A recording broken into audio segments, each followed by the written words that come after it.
Welcome back to another episode of the Beginner to Pro series. I'm your host Chiku, and today's episode is one you don't want to miss, because we're talking about drifting. Drifting is, in my opinion, the most important mechanic of the game. Mastering this will give you the most benefit out of anything else. I believe learning how to drift well is not too hard, but mastering it is one of the hardest things in this game. Achieving those perfect drift chains consistently is something all the top players strive for. But fear not, in this video we will go from the basics all the way to the most advanced techniques to help you become the Drift King of Disney Speedstorm.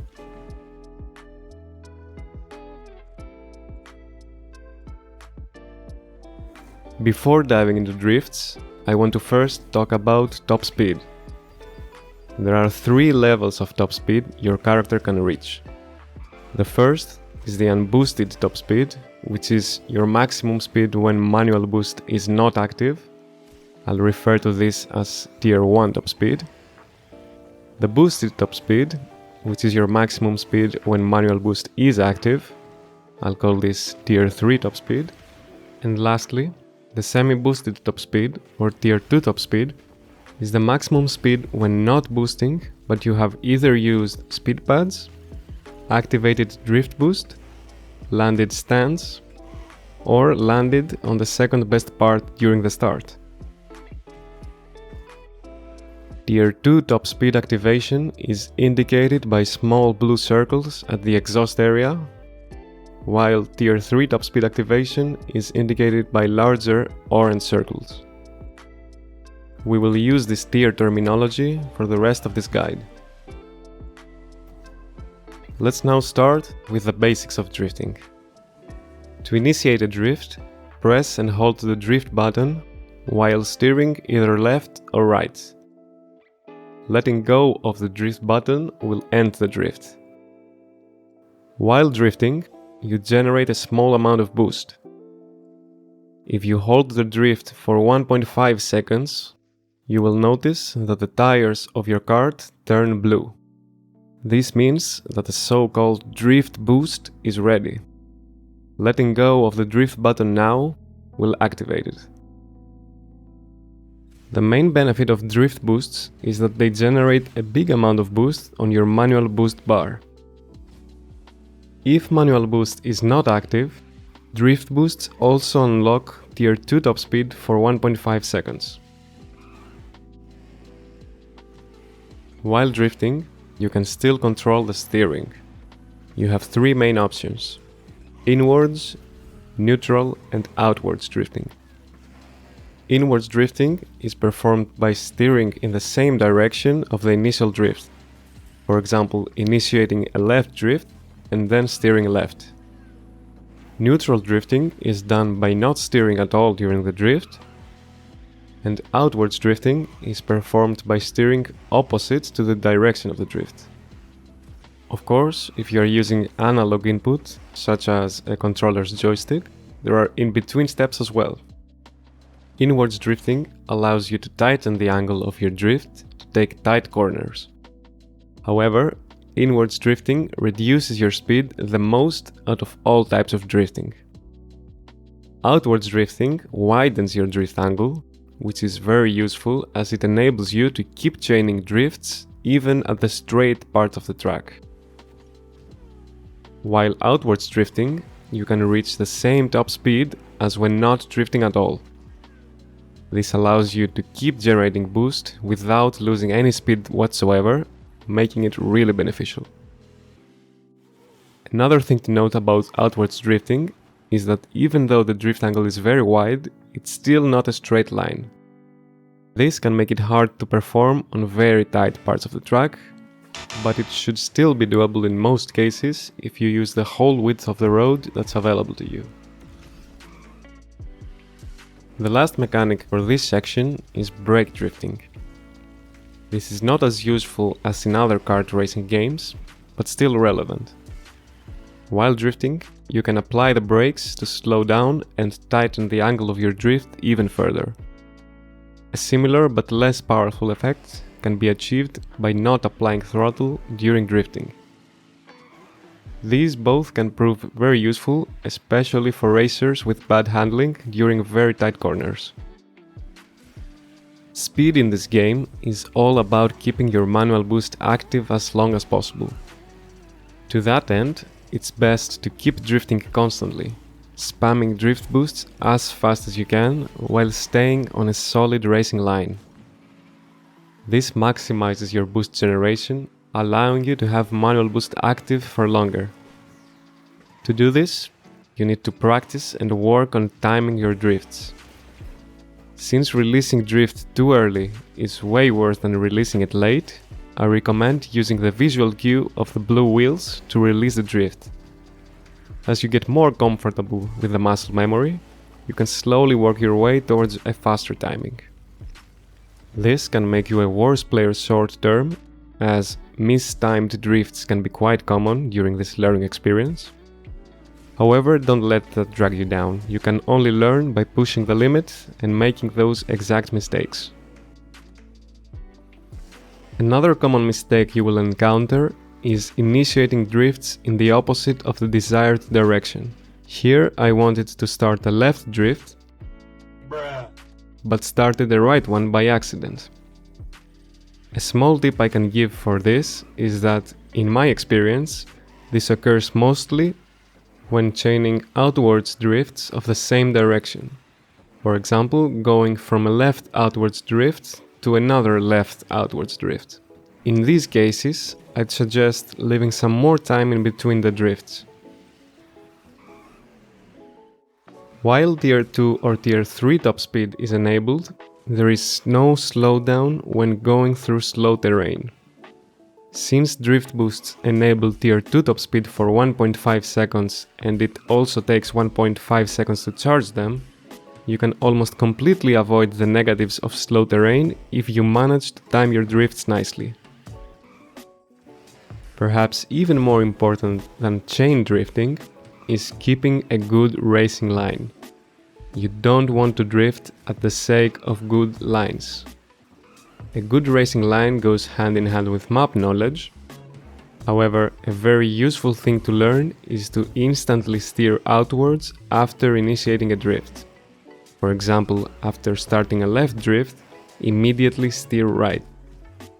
If you succeed in performing fast outward steering, you reduce the intensity of undesirable zigzags, allowing you to carry more speed and take better racing lines. You can also improve your lines by getting a good position in between drifts. It's better to slightly delay your next drift in order to position nicely for it, as shown here for example. Otherwise, your drifts might end up in the wall or far from a good racing line.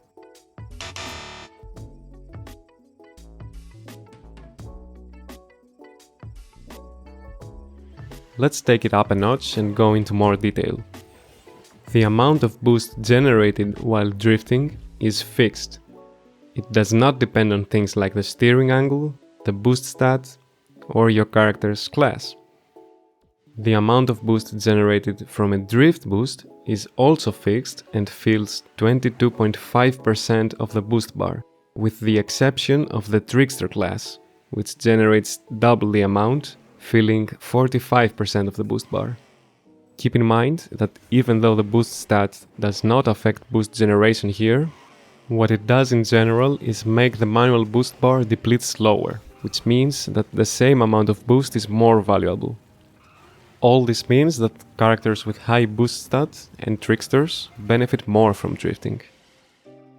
You might be familiar with the term soft drifting from other kart racing games. Soft drifting is trying to move the joystick as less as possible during the drift, like trying to make a turn as smooth as possible. The opposite of that would be wobbling your stick left to right while drifting. In my tests, soft drifting doesn't provide a benefit in this game. Here is a comparison between soft drifting, wobbly drifting, normal steering, and wobbly normal steering.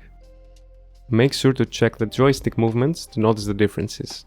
In this test, I take the same long turn and measure the time needed to hit a specific spot of the wall. You can see that wobbly drifting is about the same as soft drifting, leaving some margin of error due to slightly different pathing. On the other hand, when steering normally, without drifts, soft inputs are a lot better than wobbly inputs. Also, a very important takeaway here is that drifting is faster than normal steering, even when drift boosts are not used.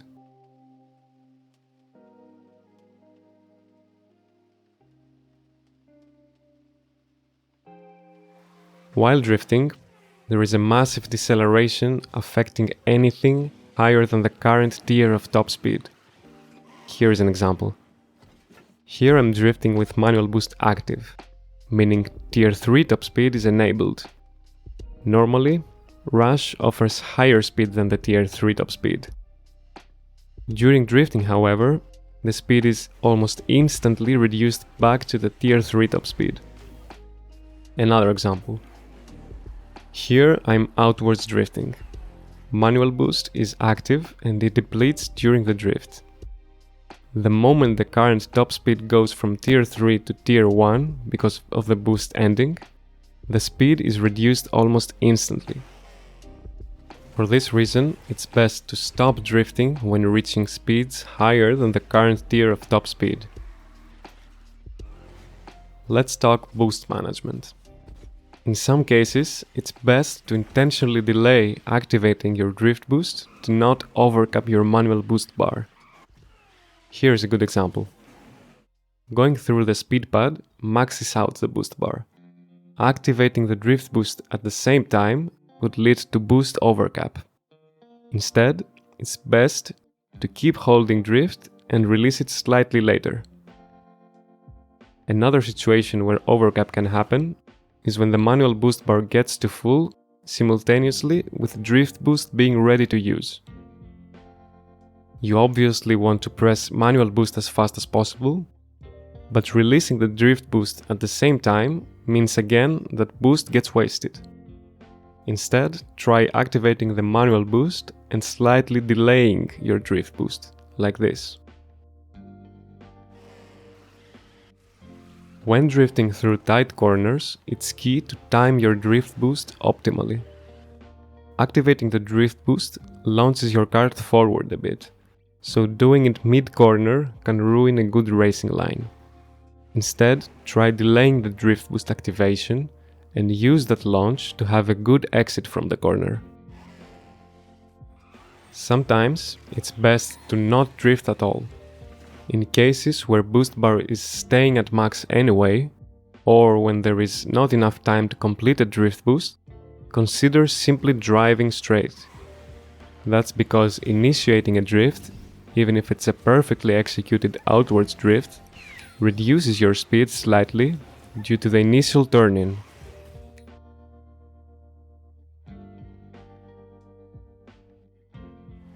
Before we dive into this section, I'd like to make a disclaimer to take some of the numbers here with a grain of salt. Detailed information about the game is hard to find, so much of the information that I'll present here is based on personal tests and observations. As with every video in this series, should something prove to be false or change, I'll let you know in a pinned comment in the comment section below. Let's first talk about tick rate. A game's tick rate is how often a game refreshes its information, and it's measured in hertz. The highest tick rate is found in esports grade games like CS or Valorant, which can be up to 128 Hz tick rate, meaning that the game's state is updated 128 times per second. Most games tend to reside in the 10 to 30 Hz area. Disney Speedstorm appears to be a 20 Hz game, meaning that the game's state updates 20 times per second, or once every 0.05 seconds. With that in mind, let's look at some detailed numbers. A drift actually starts 0 to 50 milliseconds after the input has been registered, depending on the tick situation at the time of input. A drift boost occurs consistently 50 milliseconds after the drift is lifted, regardless of tick situation. The combination of these facts means that to achieve absolute perfect drift chains, you have a window of 50 to 100 milliseconds to end a drift and start a new one. This is extremely hard to perform and it's also risky, so a more realistic target would be in the range of 100 to 150 milliseconds gap in between drifts. As a side note, here is a funny thing that can happen if you manage to end a drift and start a new one, all within a single tick. Even though the drift boost is ready, the game skips it completely, not rewarding you with boost or speed, and the new drift is initiated instead seamlessly. This probably happens because there is no moment in time, as far as the game's state is concerned, where drift is lifted. Don't worry, as this is extremely unlikely to happen, no matter how fast you try to repress drift. A half drift is a drift that lasts less than 1.5 seconds, which means no drift boost is enabled. As we described earlier, you can take a corner faster by drifting rather than steering normally. But there is one more reason why half drifting can be useful. While Tier 3 top speed is enabled, you might notice that when ending a drift, you briefly reach speeds above your top speed. This is completely unrelated with drift boosts. It actually occurs due to the straightening of your kart. This means that when outwards drifting at top speed, you can get advantage of that extra speed by simply ending the drift, regardless of how long it lasted. Don't get too excited though. This does not mean that you can spam half drifting for extra speed. Don't forget that initiating any drift briefly lowers your speed due to the initial turn-in. However, you can take advantage of this extra speed as it locks while airborne. With proper timing, you can keep it while falling off ledges, hitting air vents, or with jumps. Drifting can make the kart wider because of the yaw axis rotation. You can use this to your advantage to grab speed boost plus items more consistently. As mentioned earlier, it's quite common to need to reposition the kart before a drift. This can be done as usual with normal steering. However, there are two other methods as well. One of them is using side dashes. This is the fastest way to reposition the kart and can be very useful to avoid obstacles or walls. The other one is using jumps. While this requires more time than the side dash to get you in position, it's still the best in some circumstances, such as needing to reposition very far to the right or left with a bad handling character, due to the fact that you don't lose speed while turning in the air. Even though you cannot charge drifts while in the air, you can continue an initiated drift after landing. Check this for example. Here a right drift is initiated before getting airborne. If the drift button remains pressed, when landing, the right drift will continue, no matter what happens in the air, meaning you can maneuver to the opposite direction, left in this case, to optimally position and continue the right drift. This is better as opposed to releasing the drift mid-air and starting a new one, as starting a new drift sacrifices a tiny amount of speed because of the initial turn-in. Similarly, you can initiate drift in the air. Here, a right drift is initiated and then the joystick is moved to the left, all of that happening in the air. So when landing, an outwards drift is started. Again, this is faster than doing the same inputs on the ground. Drift can be used to rotate the kart before airtime, so that you can land in the right direction. This is especially useful for bumpy parts of the track. Here is how a bumpy section looks like without doing this. The kart launches on the air facing the wrong way by the time it lands. And here is how you can initiate a drift before going airborne to angle the kart in such a way that by the time it lands, it faces the correct way, making the turns tighter. Of course, you can also use jumps in such sections, but jumps is a topic for another day. With that, we've reached the end of this video. If you enjoyed this guide and found it helpful, make sure to leave a like and subscribe so you don't miss the next episodes. If you would like to watch me play live, you can follow me on Twitch, link in the description, and I'll hopefully see you there or in the next video.